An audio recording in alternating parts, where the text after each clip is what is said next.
Yes, and we continue that winter weather alert as we continue monitoring the accumulating ice and slick conditions across North Georgia. We're going to keep this alert going through Monday with the possibility of some of that refreezing late tonight and into early tomorrow morning. So my best advice is just to stay off the roads if you can and make sure that you are already prepared for any potential additional power outages. Now on our satellite radar right now, you can see this massive winter storm that's across the continental U.S. We've got snow stretching from Texas into Oklahoma, up through the Midwest, out towards the D.C. area, into North Carolina.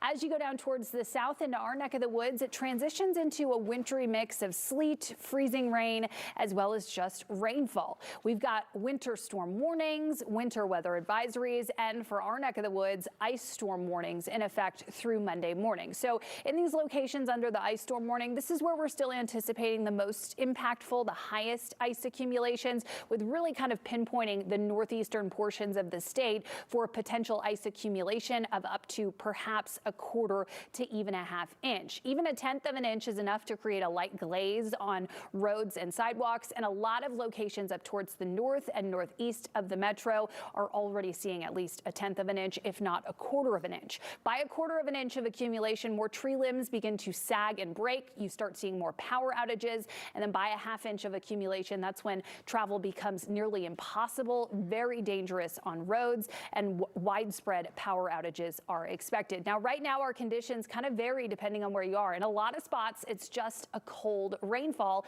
and that depends a lot on not only our actual air temperatures, but the temperatures of the ground. Right now on satellite radar, we're actually starting to see a little bit of drier air work in, which is really best case scenario, which brings about a few gaps in locations where we're seeing any of the freezing rain. So it actually looks like through Metro Atlanta, some of that freezing rain is coming to an end temporarily. We're still seeing it up into far north Fulton County, into Cobb County, South Cherokee County, out towards Gwinnett as well.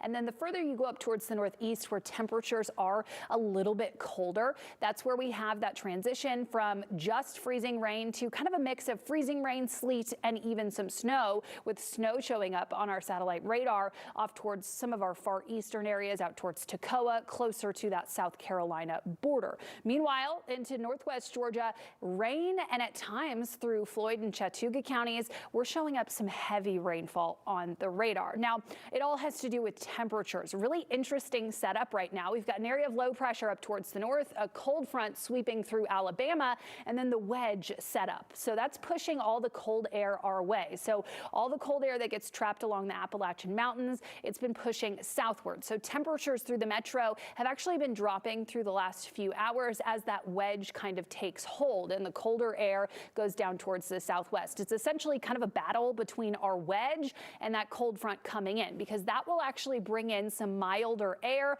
eroding the wedge as we get into this afternoon, which may help us to at least temporarily get above the freezing point across a good portion of North Georgia, put a stop to the freezing rain, and help us thaw out at least a little bit into this afternoon. Right now, temperatures, though, widespread are in the 20s and the 30s. We're starting to drop down closer to the freezing point, down towards Peachtree City. Thomaston right now at 34 degrees. It's important to note, though, that this is just the air temperature. Ground temperatures are generally a couple degrees warmer than the actual air temperature, at least at first. So while the air temperature in Atlanta is at 32, in a lot of spots that ground temperature is still 34 or 35, which is too warm to allow for any widespread kind of icy slick spots on roads. That said, you'll still see ice accumulation on trees, on elevated surfaces, on your car windshield throughout the Atlanta metro. As you go northeast, that's where you start to see more impacts, especially to roads, basically up 400 towards North Fulton County, and then up into northeast Cherokee County, out towards the east, up 85. Into Forsyth County. That's where we're seeing some of our biggest impacts, and then of course out towards the Athens area as well. So these temperatures are going to play a huge role in what evolves throughout the day today. I do think temperatures are going to stay right around, if not just below freezing, for the Atlanta metro and up towards the northeast of the city through the next couple hours, which does mean additional accumulation of ice, sleet, and snow in spots that have already seen those kind of wintry mix of things. Through Atlanta, that will also allow for ground ground temperatures to continue getting colder. So while we're not really seeing that many icy slick spots right now, it becomes more of a possibility as temperatures hover right around the freezing point.